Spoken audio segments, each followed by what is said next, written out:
Coca Cola ने Warren Buffett को दुनिया का सबसे धनी आदमी बना दिया। 1998 की ठंडी में कोका कोला के अध्यक्ष डोनाल्ड कियो के ध्यान में यह बात आई कि कोई है जो बड़े पैमाने पर अपनी कंपनी के शेयर खरीद रहा है। 1987 में शेयर बाजार बहुत बुरी तरह से गिरा। उसके सिर्फ एक साल बाद कोका कोला के शेयर बाजार गिरने के पहले की कीमत से 25% कम पर व्यापार कर रहे थे, लेकिन शेयर की कीमत को एक मंजिल मिल चुकी थी।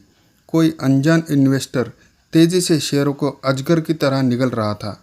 जब कियो को पता चला कि वह ब्रोकर जो खरीद रहा है वह मिडवेस्ट की जगह से रहते हैं, तो उसे तुरंत अपने दोस्त वॉरेन बफेट का ख्याल आया और तुरंत उसने फ़ोन करके निर्णय लिया कि वह उससे बात करेंगे। तो वॉरेन, क्या चल रहा है? कियो ने फ़ोन करके वॉरेन बफेट से पूछा। और ऐसा लगता है कि तुम कोका कोला के कोई शेयर नहीं खरीद रहे हो, ऐसा भी पूछा।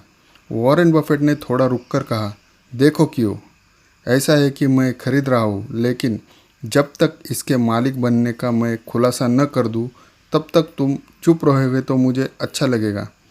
अगर यह बात सबको पता चल गई कि मैं इसे खरीद रहा हूँ तो इसे खरीदने के लिए लाखों लोगों की भीड़ लगेगी और उससे शेयर की कीमत बढ़ जाएगी। इसलिए आप पब्लिक को मत बताना। 1989 के ठंडी में बर्कशायर हैथवे के शेयर धारक को पता चल गया कि वॉरेन बफेट ने कोका कोला के शेयर खरीदने के लिए 102 करोड़ डॉलर खर्च किए। उन्होंने अपने बर्कशायर पोर्टफोलियो का 1/3 हिस्सा दांव पर लगाया। अब कोका कोला के 7% के वह मालिक बन चुके थे। बफेट ने कोका कोला के मूल्य से 5 गुना और कमाई से 15 गुना अधिक पैसे देकर शेयर बाजार में भुगतान किया। यह 100 साल पुरानी कंपनी है और सोडा पॉप बेचती है। ओमाहा के जादूगर ने ऐसा क्या देखा जिसे देखने के बाकी सब चूक गए? कोका कोला दुनिया की सबसे बड़ी शीतल पेय कंपनी है।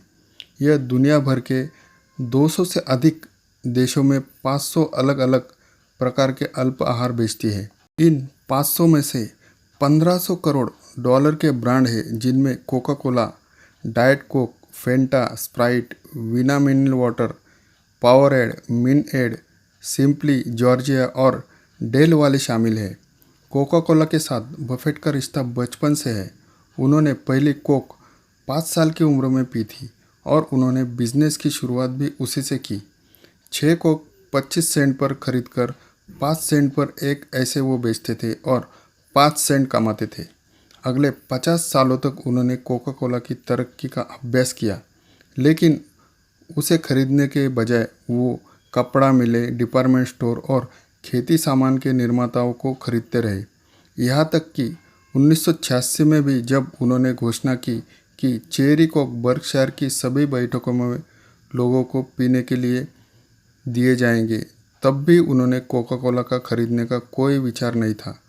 2 साल बाद 1988 के गर्मियों में उन्होंने खरीदना शुरू किया। इसमें से आप क्या सीख सकते हैं? कोका कोला बहुत ही सरल व्यवसाय है। कंपनी कच्चा माल खरीदती है और द्रव्य तैयार करती है, जिसे बोतल वालों को बेचा जाता है। बोतल वाले उस द्रव्य को अन्य पदार्थ के साथ मिलाते हैं और फिर उसे छोटी दुकान, सुपरमार्केट, होटल में बेचते हैं। वह पब्लिक की सुविधा के लिए बेंडिंग मशीन और पब्लिक की ज़रूरत के हिसाब से बोतल का आकार रखते हैं। बफेट कहते हैं कि आपको ऐसी कंपनी का चुनाव करना आना चाहिए जो बिल्कुल आसान बिजनेस करके पब्लिक की सेवा करती हो और ज़्यादा लोगों तक पहुंच रही हो। तो आप भी अभ्यास से ऐसी कंपनी को चुन सकते हैं। धन्यवाद।